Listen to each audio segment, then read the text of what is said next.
Delighted that you're here. I'm delighted that I'm here. And now we're going to do our treatment for freedom. Everybody take a deep breath together aloud.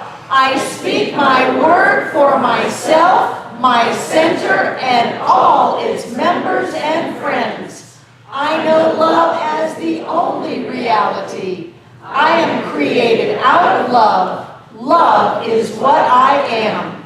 I know this love as absolute freedom in every area of my life, the life of my center, and all who call it home. I know our center's mortgages are paid in full, and I claim for all of us financial freedom with all debts paid and cleared. I release any sense of struggle or wrongdoing. I live in an abundant universe where there is more than enough for all. We experience freedom in every moment by always having more than enough money, vibrant health, and loving relationships. We are who we have come here to be. With hearts open wide, we see the world through the eyes of love. We are blessed, we are rich, and we are free, and so it is. And our 5 points of power. I always pay attention. I always tell the truth and tell it quickly. I always ask for what I want when I want it. I always take total responsibility for my experience. I always keep my agreements. Wow, and so it is. Yay, yay. Good morning, good morning, good morning. Good morning. I love cameras. Tell the truth and tell it quickly. And I love our summer prosperity class. I love learning how to create money. Because I don't know if you do this, but I have done this much of my life, and I certainly was an expert before I found this teaching, that I would use money as the excuse for everything. Well, you're just not a nice person. Well, I don't have any money. Well, you aren't looking too good. Well, I don't have any money. Well, you're making dumb choices in life. Well, I don't have any money. Things that are ridiculous to blame on money, I would blame on not having any money. And the more that I blamed not having any money, the more I didn't have any money. So I love the prosperity class, and I love this book. Thank you, Joe. South Carolina Joe. Thank you, Joe, for showing me that book. And frankly, I think that maybe he watches us online because sometimes I think that you're quoting me. A Happy Pocket Full of Money. It's pure science of mind. This is a gentleman who lives in Ghana. And I am so inspired by the idea that developing countries are using and teaching prosperity principles to raise their people up to higher levels of life. Higher levels of life where there's more than enough of whatever it is. It's very hard to attack a country that's financially stable. Did you know that? Yep. Countries that are in the pits financially, they get attacked. But countries that are financially stable, it's hard for them to be attacked. They're good, they're solid, their community is good, they're not attackable. So I love this book, A Happy Pocket Full of Money, and thank you, Jenny, for the plug that even if you're not going to take the class, get the book because it's a great book, it's a great read. He's a good writer, which I appreciate. And I wanted to look at this idea of starting with teaching principles of prosperity because that was so important to me. And so my title is Anyone Can Do This. Because if I can do this, anyone can do this. Oh, well, Barbara Waterhouse, you got it all together. You were just born all powerful and clear and manifesting. And no, I wasn't. I wasn't born that way at all. I was in a very not enough environment in my early years. Not enough money, not enough food, not enough time, not enough energy, not enough hygiene. You know, I was banned from certain houses in the neighborhood because I was a ratty little kid that smelled bad.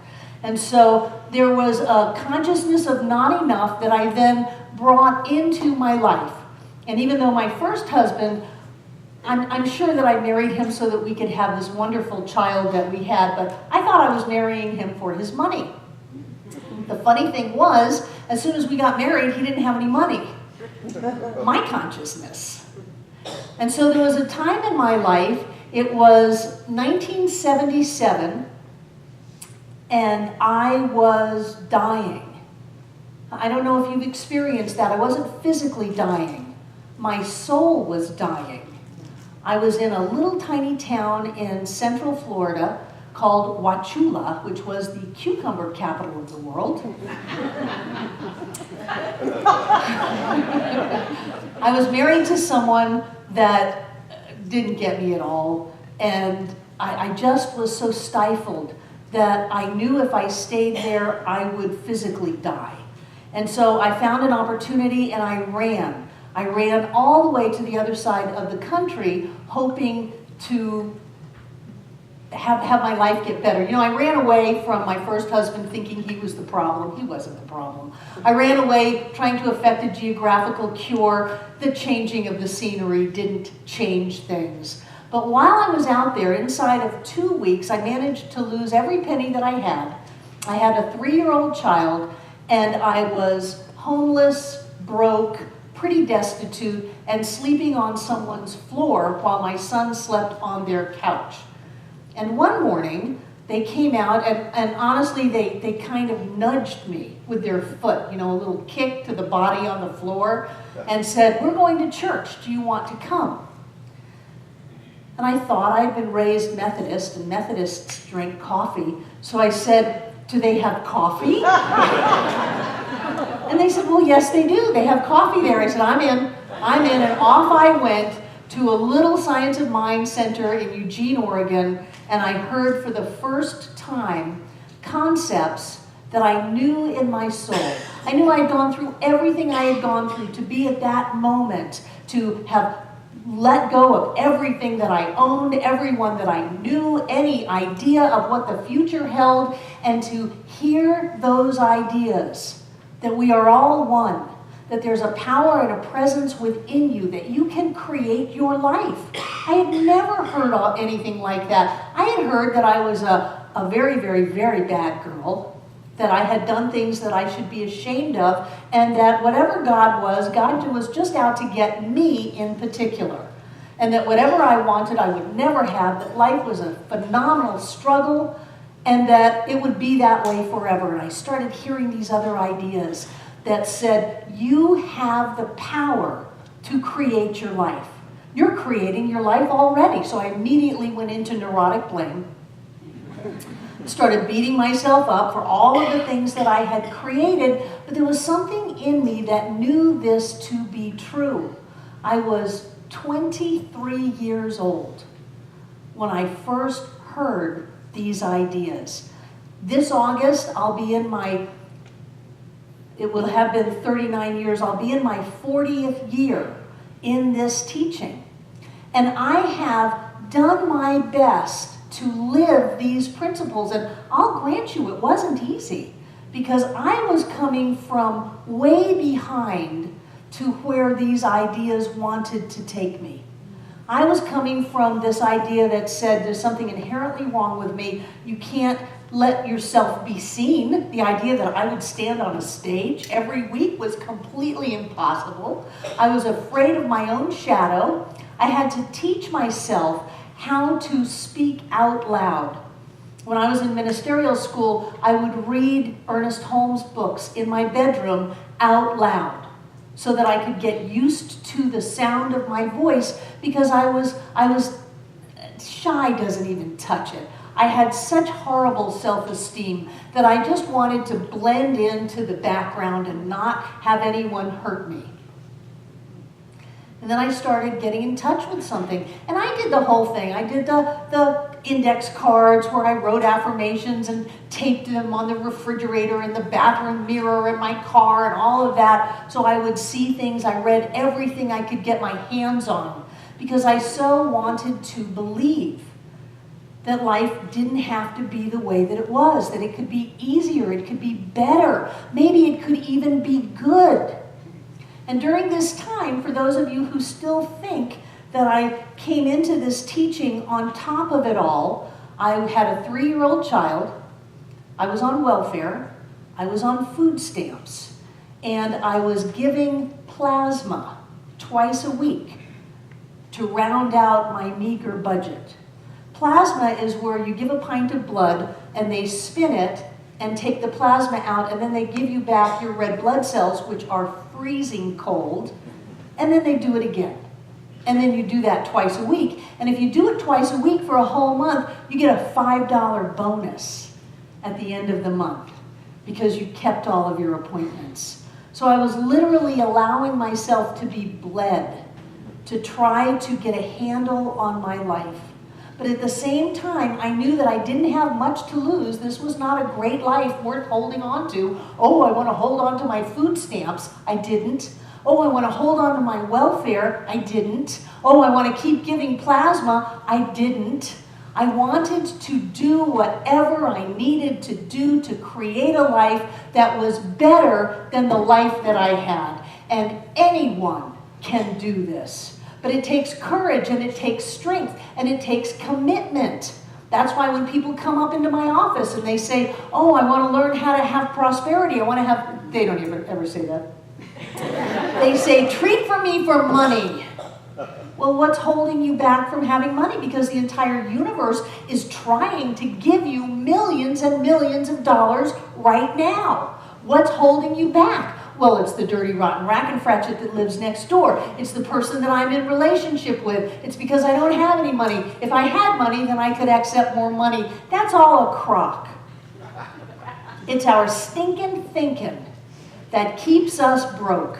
It's our unwillingness to let go of our past story and to allow ourselves to move into a new us. It is the way that we see the world, that there's an outside God that wants to hurt us, that there are people in our lives that can take things from us, that there are random germs that can attack us. It is the way we see ourselves that determine what we have in our pocket. And so I share that with people, and they don't want to hear it. No, treat for me to have money, and I want to stay the way that I am. It will never, ever happen. Even if you get money, you're going to blow it. That's why people who don't change win the lottery, and then their life is worse off than it was before.